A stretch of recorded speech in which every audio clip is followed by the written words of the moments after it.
Imagine living somewhere so far from the interstate that even your cell signal gives up. An island in the middle of a Great Lake with only 600 people, but a night sky brighter than any big city in America. And a small town that banned cars back in 1898 and never changed its mind. Tonight we're heading into hidden in rural America, 10 of the most remote, strangest small towns in the state, tucked between deep forests, frozen highways, dark sky islands, and the cold water of the Great Lakes. This isn't a top 10 prettiest tourist spots. These are 10 places where people still live, but the world around them looks like another planet. Most of them sit in the Upper Peninsula or on lonely islands you can only reach by ferry or small plane.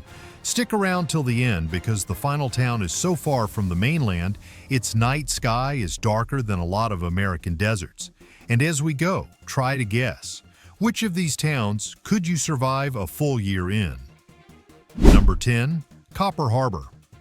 Imagine living in a town that feels like the last period on the map.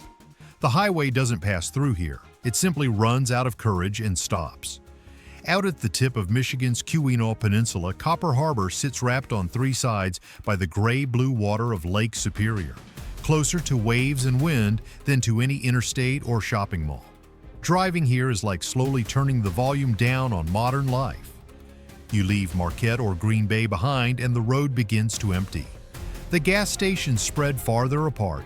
The last fast food sign disappears in the rearview mirror and your cell service starts blinking in and out. Pine and birch trees press closer to the asphalt until, almost without noticing, you've slipped into a different kind of America. In the 19th century, this was Copper Country's busy front door. Ore carts rattled down to the docks. Steamships waited in the harbor. Boarding houses were full of miners speaking a dozen different languages. When the copper boom faded, the trains left, the docks quieted, and the town shrank back down to the size it probably wanted to be all along. A few dozen year-round locals, a few hundred people in the height of summer. Nothing more, nothing less. Today there are no malls, no neon chains open past midnight. Instead, you find weathered lodges, a bar that knows everyone by name, and small shops that sell trail maps, bike parts, and strong coffee for cold mornings. The official end of US 41 is a simple sign at the edge of town. Beyond it, pavement gives way to dirt, and dirt gives way to forest and rock. On clear nights, Copper Harbor turns its lights down and looks up. The stars come out first, sharp and bright, then sometimes the sky itself begins to move. Thin green ribbons of northern light slide over Lake Superior and drift across the rooftops, as if the whole town has been pulled a little closer to the Arctic. If you're willing to drive all the way to the end of this road, a lodge owner tells you with a half smile, you're either running from the whole world or finally ready to find yourself. Copper Harbor is the exclamation point at the end of Michigan's map, a quiet reminder that the farther you get from the interstate, the easier it is to hear your own thoughts. Number 9. Silver City. Imagine a town where the locals are quietly proud of everything it doesn't have. No shopping mall, no glowing fast food signs. Out here in Silver City, life runs on a different schedule. One set by old trees, cold waves, and the slow stretch of sunset over Lake Superior. Silver City sits on the northwest shore of Michigan's Upper Peninsula in Ontonagon County. Stand on the narrow strip of road that runs through town and you can feel the whole place in a single glance. Look out, the flat gray blue of Lake Superior breathing in and out against the sand. Look in, the dark green wall of the Porcupine Mountains, the Porkies rising behind the last cabins. Between those two worlds is a handful of buildings and not much else. This community grew up in the late 1800s when copper mines and logging camps needed a way to the lake. Back then, wagons and rail cars brought timber and ore down to the shore, and men walked these same stretches of sand. When the mines slowed and the mills shut down, families left, houses emptied, and Silver City quietly traded ambition for silence. Today, it's less a city and more a thin line of life along the water. A couple of lodges with wood-burning stoves, scattered cabins where the same families come back every summer, a campground where you fall asleep to crickets and wake up to gulls, Most places are family-run, the kind where the owner checks you in and points you toward the best trail. People don't come here to be seen, they come here to disappear a little, to hike into the Porkies and follow waterfalls down shaded ravines, or to sit on the beach with a book while Superior rolls in and out endlessly. As one cabin owner likes to put it, we're not selling you convenience, we're selling you quiet. When the sun finally drops, the sky over the lake turns gold, then orange, then the soft blue of an old photograph. Behind you, the mountains fade into shadow. Ahead of you, the last light sinks into the horizon. Silver City feels less like a destination and more like a waiting room for the wild. Keep driving east along this lonely shore, and the road will soon lead you to an older little village, where a river carries the memory of copper, timber, and more than a few ghost stories. Number 8. Ontonagon. Imagine an end-of-the-road kind of town, the place where 3 highways simply give up and stop at the edge of a river. That river is the Ontonagon, spilling into the wide, cold reach of Lake Superior. In a village of just over 1,000 people, Ontonagon feels like the last crossroads before the forest swallows the map. Stand on Main Street and the geography explains itself.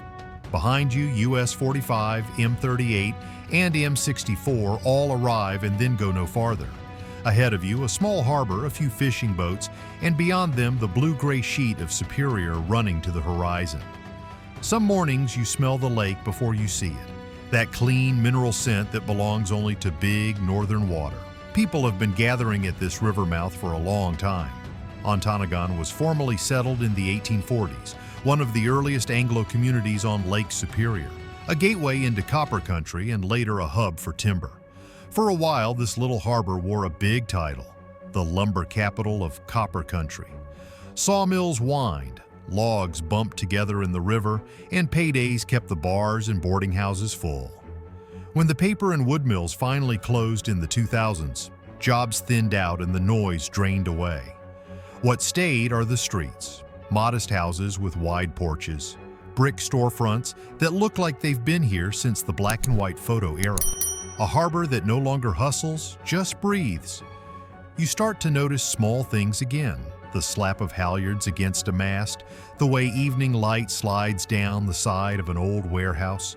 These days, Ontonagon earns its keep as a quiet staging area for people heading into the Porcupine Mountains and the old mine sites hidden in the trees. Travelers drive in, pick up groceries and trail maps, then disappear west toward the hills or south, toward the ghost-like remains of old Victoria, where mining shacks and tools sit much as they were left. A local guide sums it up simply. Around here, history doesn't live in a museum. It clings to the bricks and the boards. The lake wind has been sandblasting for 100 years. Ontonagon is where you feel yourself standing on the line between water and woods, between past and present. Turn back a few dozen miles inland and the road will carry you to another small community, where an old lighthouse and a quiet tavern once inspired a murder story that ended up on a Hollywood screen. Number 7. Big Bay. There's a lighthouse in northern Michigan where people willingly pay to sleep, even though the local story says the first keeper still walks the halls at night. To reach it, you have to go all the way to the end of a narrow road along Lake Superior, to a place that feels like the world forgot to finish drawing it. That place is Big Bay. Big Bay is a tiny, unincorporated community tucked between Lake Superior and the quieter waters of Lake Independence, about half an hour's drive from Marquette if you follow the shoreline north. The pavement winds through forest and along glimpses of water until, almost abruptly, it just stops. Behind you, miles of trees. In front of you, the big lake stretching out like a sheet of dull silver. Somewhere in the space between stands the red brick tower of Big Bay Point Lighthouse. The town itself grew up in the late 1800s, back when logging camps and small industries pushed into the Upper Peninsula. Men came here for timber, for work, for a few dollars more than they could make back home. Decades later, a shooting at the Lumberjack Tavern in 1952 would turn this quiet dot on the map into the backdrop for a famous novel and the classic film Anatomy of a Murder, On screen it looks dramatic, but in person Big Bay is mostly trees, a handful of buildings, and a lot of quiet. Today the community is small enough that you can almost count the year-round residents in an afternoon. There are a couple of inns, a restaurant or two, some cottages hiding in the pines. The air smells like wood smoke in cold weather and pine needles in the summer. It feels less like a resort and more like a rough-edged retreat for people who like their vacations with a little silence. Out on the rocky bluff, the lighthouse has traded its old job for a softer one. The keeper's house is now a bed and breakfast. Guests sleep in rooms where logbooks were once written by hand, then climb the tower for a view of Lake Superior and the distant Huron Mountains. At night, the lantern room glows softly while waves pound the rocks far below. One guest put it this way: "The night here is so quiet you can hear every wave hit the stone, and sometimes the sound of footsteps in the hallway, even when nobody's in the room next to yours." Big Bay is for people who don't mind a little shiver mixed in with the sound of surf. Follow the lakeshore east from here and the mood brightens. The road will carry you toward a town that looks less haunted and more like a postcard, guarding the western gateway to Michigan's most famous cliffs. Number 6. Munising. In a way, Munising doesn't sound special on paper. It's a small town of just under 2,000 people on the south shore of Lake Superior. But every year, more than 1 million visitors pass through this quiet harbor, and 10 minutes after their boat leaves the dock, most of them feel like they've sailed off the edge of the familiar world. Munising sits in a small bowl of water and hills, tucked into the curve of Munising Bay. Behind town, forested ridges, old streets, and the faint echo of its past as a logging and milling community. In the mid-1800s, timber was king here. Logs floated out across the bay, sawmills cut through the night, and the harbor was a working place long before it was a scenic one. Over time, the big industries faded, but the town stayed, shifting its attention from cutting trees to showing off the cliffs that the glaciers left behind. These days, the rhythm of Munising follows the lake. On a summer morning, Main Street wakes up slowly. A couple of diners frying bacon, a coffee shop pouring drip into paper cups, outfitters rolling kayaks out onto the sidewalk. The year-round population is small, but on busy days, the parking lots near the waterfront fill with license plates from half the country. People come for waterfalls tucked into the woods, for the ferry out to Grand Island, and more than anything for the long painted wall of pictured rocks. From the water, that wall feels unreal. Tour boats slide along the shoreline as cliffs rise straight out of Superior, striped in copper, green, gold, and white, where minerals have stained the rock. In some places, thin ribbons of water fall directly into the lake. In others, caves and arches have been carved out by centuries of waves and ice. The sky feels closer, the town feels farther away, and for a little while, the only sounds are the engine's low hum and the slap of water on the hull. Back on shore, as the last boat of the day idles away from the dock, Munising shrinks back down to its real size. One main street, a handful of restaurants, a harbor lit by sodium lamps. A boat captain laughs as he checks his watch and locks the office. "We've only got one street and a few places to eat," he says. "But once you leave that dock, you've got 42 miles of rock and water all to yourself." Munising is the front door to pictured rocks, lively enough to feel welcome, small enough to feel like old America. Follow the cliffs east from here and you'll find a quieter little harbor where the wind off Lake Superior softens and time seems to slow down even more. Number 5. Marais. Imagine a town where deep forest presses in from behind. A perfect little bay opens in front, and between the two there are only a few short streets trying to hold the line. That's Marais, a tiny village on the south shore of Lake Superior, sitting at the eastern end of pictured rocks, where Highway 77 simply runs out of asphalt and calls it a day. On a map, it's just a small curve in the coastline. In person, it feels like a storybook harbor. The bay is shaped like a wide crescent, cradled by sandy beaches and low dunes. On calm days, the water turns a gentle blue-green, and small boats sit at anchor like toys. On rough days, Superior reminds everyone who's in charge, rolling gray waves straight into the mouth of town. Either way, Marais wakes up and goes to sleep with the lake. The place began like so many Upper Peninsula communities with trees and ships. Logging camps inland sent timber down to this protected bay, docks creaked under the weight of lumber, and steamers came and went with the rhythm of an industrial age. When the forests further back were thinned and the big operations moved on, the town did what small towns do best. It shrank, steadied itself, and quietly kept going. Today, a few hundred people call Grand Marais home. There are some bed and breakfasts, a couple of inns, family cafes, and bars where the same faces show up on most weeknights. Summer brings visitors in shorts and sandals, licking ice cream on the boardwalk or walking the long beach with their shoes in their hands. But even in July, it never feels as crowded as Munising. There's more space between the houses, more sky above the water, more room for your thoughts. Winter is another story. One the tourists rarely see. Snow piles deep along the side streets and the bay turns into a cold, flat mirror. Some nights the only light comes from a few windows and the glow of the harbor light. A longtime resident once said, "On winter nights here, you can actually hear the snow landing on the roof. It's so quiet you start to hear your own quiet too." It sounds lonely until you realize that's exactly what some people are looking for.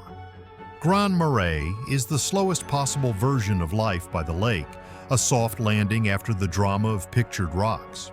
From this little harbor, if you drive back into the dark woods to the east, you'll reach a place with a name that sounds like heaven, but feels more like a base camp. A jumping-off point for chasing waterfalls, moose, and shipwrecks along the wild edge of Michigan. Number 4. Paradise. A normal day in Paradise can start with the roar of a waterfall in the forest and end with you standing in front of a museum dedicated entirely to ships that never made it home across Lake Superior. For a place with such a bright name, Paradise, Michigan, wears a pretty wild corner of the map. Paradise is an unincorporated community tucked along the shore of Whitefish Bay in the northeastern tip of Michigan's Upper Peninsula. It's about an hour's drive from the Mackinac Bridge, a little more from Sault Ste. Marie, but it feels farther than the miles suggest. The road north narrows, pines crowd in, and the lake air gets colder and cleaner as you roll into a cluster of motels, diners, and gas pumps that look like they've seen more than a few winters. The town itself is young by Great Lakes standards. Founded in the 1920s and built on trees before it ever thought about tourists. Logging trucks once rattled through these woods, dragging out the timber that paid for groceries and school books. When the big cuts slowed and the forests were left to grow back, Paradise quietly reinvented itself as a base camp for people who still come chasing something in the trees. Only now it's not paychecks, it's waterfalls. Most mornings here, life starts with coffee at a small cafe and a drive west into the woods toward Tahquamenon Falls State Park. The river there runs the color of strong tea, stained by tannins from cedar swamps upstream, and then suddenly drops in a wide, thundering curtain. You can stand at the overlook and feel the mist on your face, listening to the water pound the rocks, the way it has for longer than any town has stood here. In the afternoon, the compass points the other way. A two-lane road leads to Whitefish Point, where the forest breaks open and Lake Superior steps forward in a long, stony beach.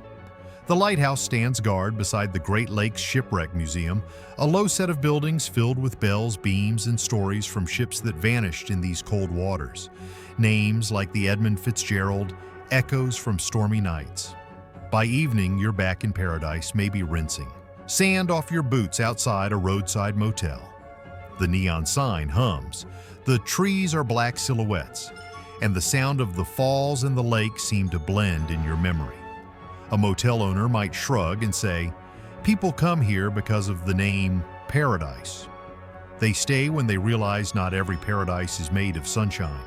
Some are built from cold wind and the sound of water. Paradise lets you live right up against both nature and history. Leave these damp, whispering woods and head south toward the Mackinac Bridge, and the road will lead you to a maze of islands where an entire community still leans on old wooden boats to tie their lives together. Number 3. Cedarville.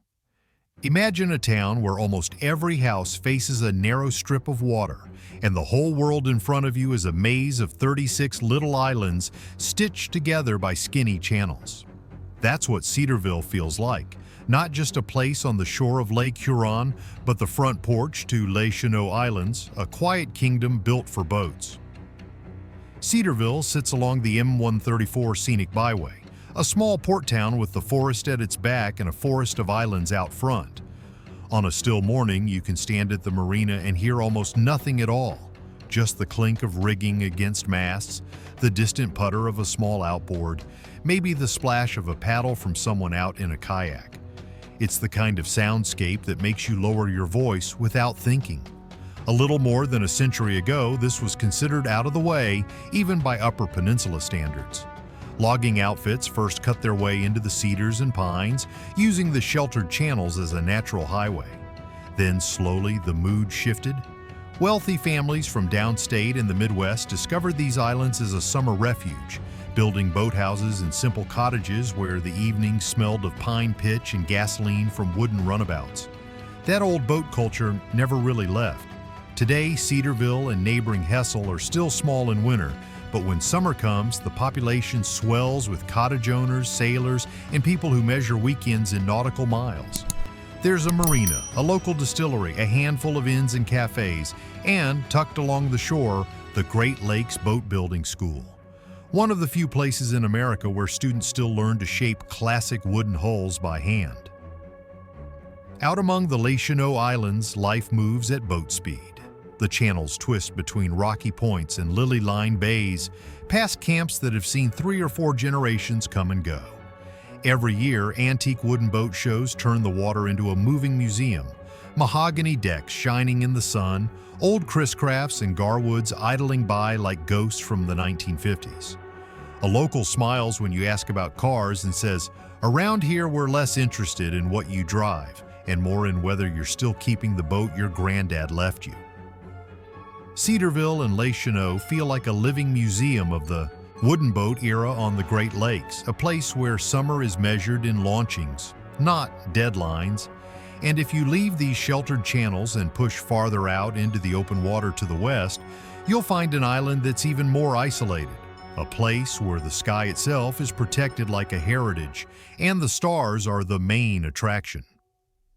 Number 2. Beaver Island.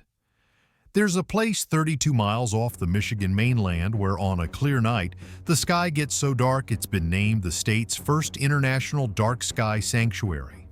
Out in the middle of Lake Michigan, far from freeway lights and city glow, Beaver Island feels less like a vacation spot and more like someone quietly pressed pause on the modern world. It's the largest island in Lake Michigan, about 56 square miles of woods, fields, and low sandy shore. To get here, you either ride the ferry from Charlevoix or hop a small plane. And in both cases, the same rule applies. You come if the weather says you can. Storms can shut the island in for a day or two, and people here are used to the idea that schedules bend to wind and waves. Beaver Island's past is stranger than most small towns. In the 1800s, it was once the center of a breakaway Mormon kingdom ruled by a self-declared king who built his own laws and his own church before being driven out. After that chapter closed, Irish fishermen and their families claimed the shoreline, bringing with them new names, new churches, and their own stories of hard seas and long winters.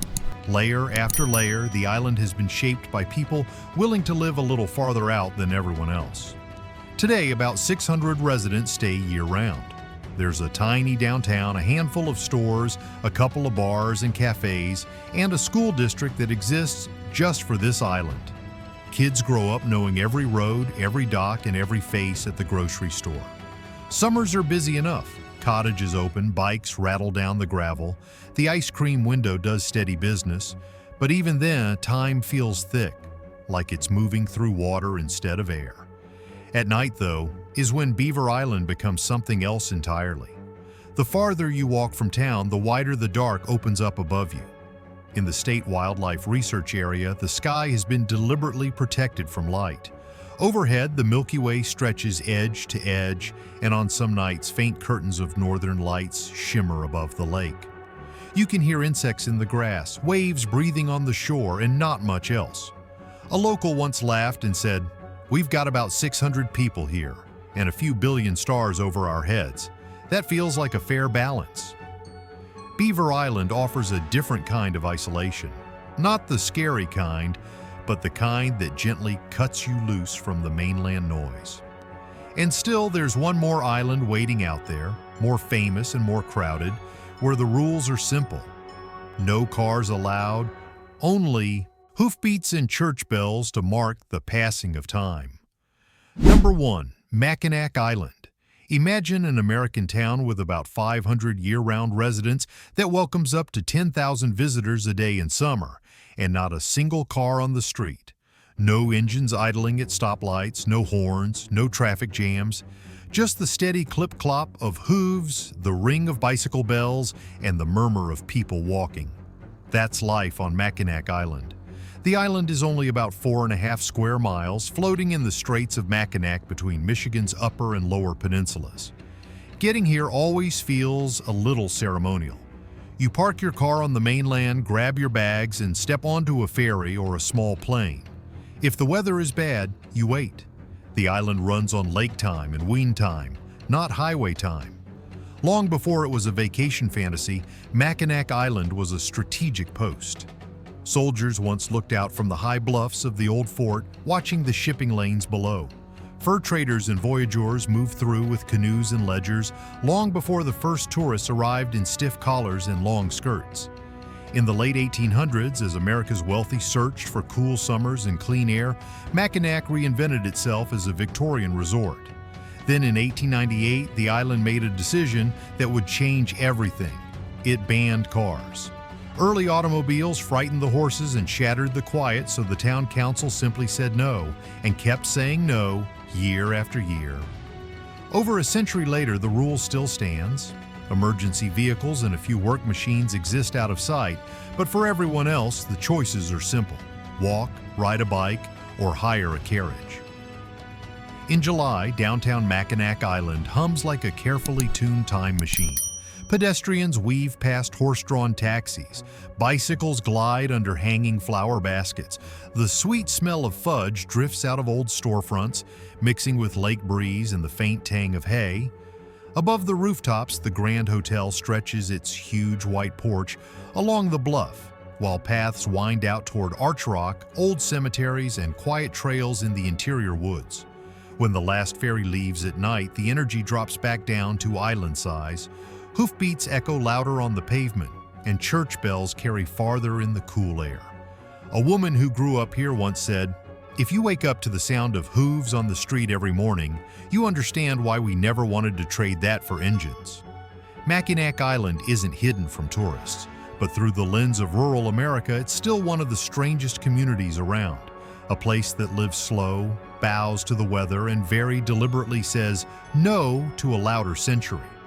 From fading mining camps to a dark sky outpost in the middle of the lake, Michigan's backroads prove that rural America isn't just fields and farms. It's a whole map of people choosing to live right up against the edge of the wild.